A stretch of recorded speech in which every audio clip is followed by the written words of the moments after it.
Bonjour à toutes et à tous. Aujourd'hui, petit tutoriel un petit peu spécifique dans lequel on va venir travailler sur les bases de Photoshop pour venir réaliser un document 21-29-7 format A4 dans lequel on va pouvoir venir remplir des pochettes. On m'a envoyé 3 types de pochettes qu'une internaute a reçues en cadeau et elle aimerait savoir comment elle peut venir mettre en page un document rapidement et simplement avec les différents formats, donc celui-ci avec 10 images en 15/20 ou 12 compartiments, avec des pochettes un petit peu déformées comme ceci, ou encore comment venir réaliser cet effet un petit peu hexagonal. Je vous propose donc aujourd'hui dans Photoshop de voir comment à partir d'un format A4, que d'ailleurs là j'ai mal orienté donc on va le remettre dans le bon sens, vous pouvez venir réaliser ce type de mise en page très rapidement et très simplement. Ça vous permettra de découvrir les règles et repères et tout ce qui va être impression et de prendre en compte également les marges, ce qui est important. On va donc voir ça tout de suite dans la suite de ce tutoriel, mais avant, petit avant-propos que je trouve important de rappeler maintenant à chaque fois. Si jamais vous trouvez que je suis un petit peu trop rapide au cours de la vidéo, faites-le moi savoir. Ça me permettra déjà d'essayer d'améliorer mon rythme au fur et à mesure des prochains tutoriels. Et surtout, si jamais c'est vraiment handicapant pour vous que vous n'arrivez pas à suivre, parce que je suis soit trop lent, soit trop rapide, vous pouvez accélérer le débit de vidéo en bas à droite du lecteur en cliquant soit sur le chiffre sur tuto.com, soit en cliquant sur la petite roue dentée sur YouTube, ce qui permet de pouvoir augmenter ou non le débit de parole. Je le redirai également en fin de vidéo, mais je rappelle que si la vidéo vous a plu, n'hésitez pas à vous abonner, à commenter et à partager. Ça permet de faire remonter les vidéos dans les algorithmes de YouTube et ainsi d'avoir plus de visibilité pour la chaîne. Ce qui est important parce que qui dit plus de visibilité dit forcément plus de motivation, plus de revenus tuto et revenus YouTube, même s'ils ne sont pas énormes, ce qui permet de payer les logiciels. Donc n'hésitez pas, ça fait toujours plaisir. On va maintenant pouvoir attaquer la partie tutoriel sur Photoshop directement. Passons donc à l'exercice pratique. Afin de gagner du temps, je suis venu ici prendre les côtes pour un des documents et pour l'autre. Sur le premier, que je vous ai montré tout à l'heure, on nous demande de venir faire 12 cases de 5 cm 8 sur 5 cm 8 et de pouvoir tout rentrer dans une seule et même page. Ce qu'on va faire, c'est tout simplement ici déjà venir prendre l'outil image. Je vais cliquer et on va venir créer un élément. Si je viens dans propriété ici, on va pouvoir venir définir la taille, largeur et hauteur de notre document. Pour cela, on va dans fenêtre et on ouvre propriété. Et donc là, en termes de largeur, on a dit sur 5,08 cm. Alors hop, avec une virgule c'est mieux, donc 5,08 cm et pareil de l'autre côté. Donc là, je le change quand même au cas où, 5,08 cm. Et de cette façon, on a donc notre forme carrée qui est ici. Et on sait que pour l'impression, il nous en faut 12. Ce que je vais faire ici, c'est déjà que je vais venir laisser une zone dite de sûreté sur les côtés. Donc là, j'ai mes règles qui sont à cet endroit. Pourquoi je laisse une zone de sûreté? On va laisser quelques centimètres, tout simplement parce que quand on vient imprimer sur une imprimante de bureau, c'est-à-dire les imprimantes que vous avez chez vous, en général, il va y avoir un petit débord qui va apparaître. Alors là, je n'ai pas forcément fait un débord classique. Bien sûr, vous pouvez venir le faire de vous-même en venant jouer avec affichage et une nouvelle disposition de repères. Donc là, par exemple, on va demander un nombre de colonnes de 1. On va demander un nombre de rangées de 1. On n'a pas forcément de gouttière, par contre on peut venir ici demander des marges. Et donc là je vais demander des marges par exemple de 1 cm. Ça fait peut-être un peu beaucoup. Donc on va venir faire 0,5 cm. Je fais un CTRL A, CTRL C et je colle la même chose partout. Je viens cliquer sur OK et de cette façon j'ai mes marges qui sont apparues. Et ici de cette façon vous allez pouvoir maintenant venir coller vos éléments. Donc le plus simple, maintenant on sait ici que c'est le bon format d'image, on revérifie, on est bien à 5 cm 8. Si je viens ici sélectionner mon élément, je vais pouvoir venir en mettre plusieurs. Donc on va pas pouvoir en mettre beaucoup plus que 3. Donc l'idée, pour ne pas perdre trop de papier, ça va être tout simplement de venir soit les coller, de façon ici, comme vous le voyez, à venir pouvoir en mettre un plus petit, ce qui ne sera pas forcément bien, parce qu'on va perdre ici en qualité, soit au contraire de venir écarter un petit peu. On perdra de la matière, forcément, mais ça permettra ici de venir avoir quelque chose de plus simple à découper. Et donc là maintenant, vous avez en haut les menus d'alignement. Et en termes d'alignement, je vais venir cliquer sur les 3 petits points et choisir celui-ci.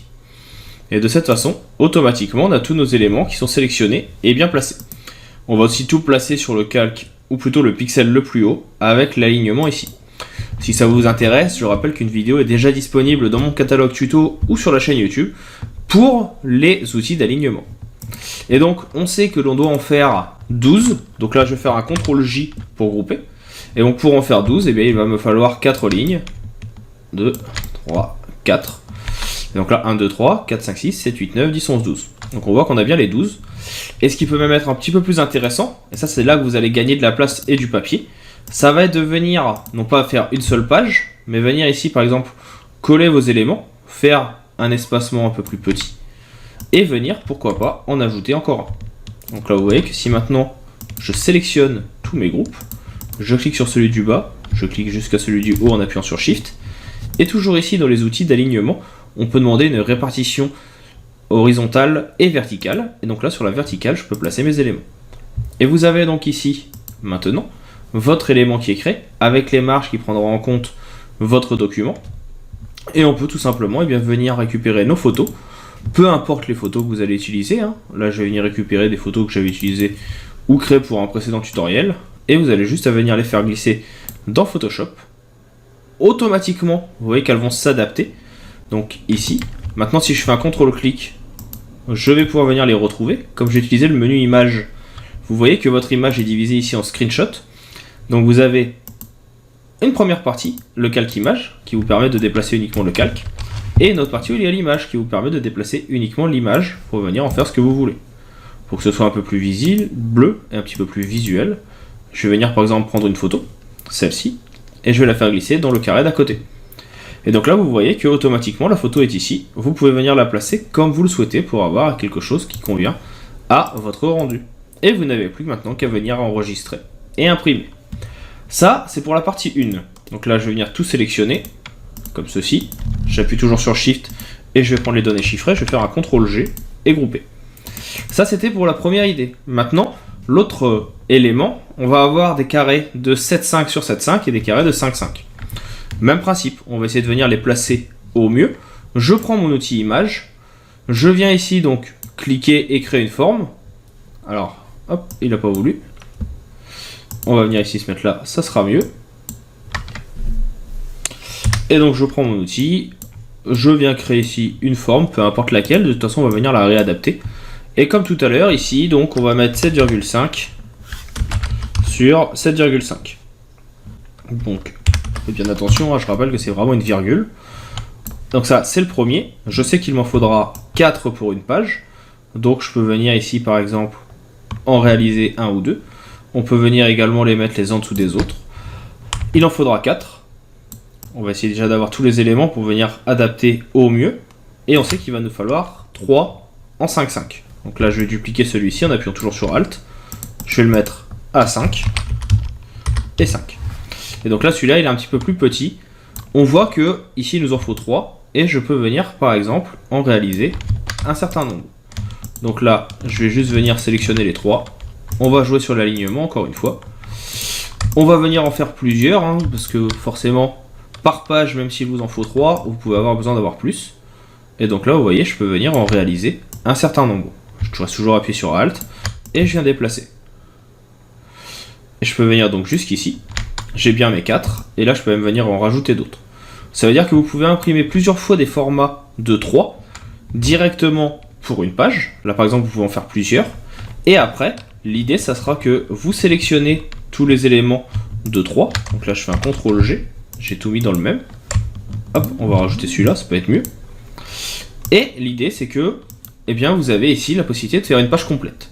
L'autre possibilité, qui peut être assez intéressante aussi, c'est tout simplement, donc là, je vais annuler, faire un petit CTRL-Z, on supprime les calques.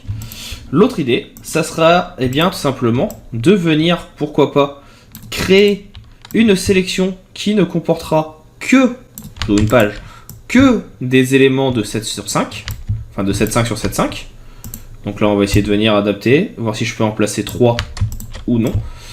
Donc là je vois que j'ai pas la place, donc c'est pas grave, on les sélectionne et on va pouvoir venir faire par exemple une page ou deux de vos éléments. Et ainsi, une fois qu'on a tout sélectionné, vous venez les centrer et vous avez vos éléments. Alors vous allez perdre un petit peu de matière, je l'entends, mais ça vous permet de pouvoir venir le réaliser beaucoup plus rapidement. Malheureusement, comme c'est un format un petit peu bâtard, dirons-nous, on va avoir ici une perte de papier. Donc la seule solution pour gagner de la place et ne pas avoir justement trop de pertes, à mon avis, c'est vraiment de venir rajouter des formats de 3-3 pour gagner de la place, enfin de 5-5 je veux dire, pas de 3-3, de façon à pouvoir par la suite économiser un petit peu de papier et que ce soit le mieux en termes de pertes. Et enfin, la dernière question qui m'a été posée, ça a été comment est-ce que je peux venir faire des formes hexagonales pour ça. Alors là, on va peut-être pas forcément utiliser l'outil image qui, comme vous le voyez, ne propose pas d'hexagone, mais on va pouvoir venir utiliser un autre élément. Donc là, encore une fois, je vais venir cacher le tout, je sélectionne.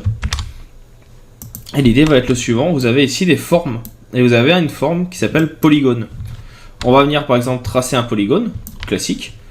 Vous avez votre polygone qui va être ici, et quand vous êtes sur le morceau de polygone ici, vous pouvez venir définir son nombre de côtés. Vous pouvez demander d'en avoir 3, 4, 5, 6, 7. Donc vous voyez que ça va vous permettre d'augmenter la taille de votre forme. Vous n'en voulez que 3, vous allez pouvoir faire un triangle. Vous en voulez 4, vous allez pouvoir faire un carré. Vous en voulez 6, vous allez pouvoir venir faire une forme un petit peu plus poussée. Et l'avantage, c'est qu'encore une fois, ici, vous pouvez venir définir la largeur et la hauteur de votre élément. Ainsi, vous n'avez plus qu'à calculer, venir placer vos éléments pour pouvoir venir tout simplement réaliser l'effet. Donc voilà pour cette petite astuce, ce petit tutoriel rapide sur comment paramétrer un document pour une impression sur imprimante de bureau, sur de l'impression de photo. Donc si jamais vous avez des questions, n'hésitez pas, mais je pense que c'est le plus simple pour les gens qui débutent sur Photoshop pour venir réaliser ces petites mises en page rapides et ces impressions de différents formats et de différents documents.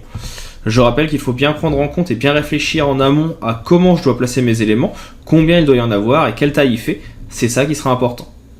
N'oubliez pas de laisser un petit commentaire si la vidéo vous a plu, à la partager autour de vous, c'est toujours utile et moi ça me permet d'augmenter un petit peu la notoriété de la chaîne de façon à ce que celle-ci soit un petit peu plus vue. Ça m'aide énormément, ça me permet, je ne vais pas le cacher, de gagner un petit peu d'argent via YouTube, ce qui permet de payer les logiciels et c'est non négligeable. Je vous dis maintenant à bientôt pour d'autres tutoriels et vous souhaite une bonne continuation. Hop hop, ne partez pas si vite. Vous avez aimé la vidéo, l'astuce que vous avez vue vous a plu et vous a permis de vous améliorer dans le logiciel que vous suivez, Photoshop, Illustrator, InDesign, Affinity Photo ou que sais-je encore.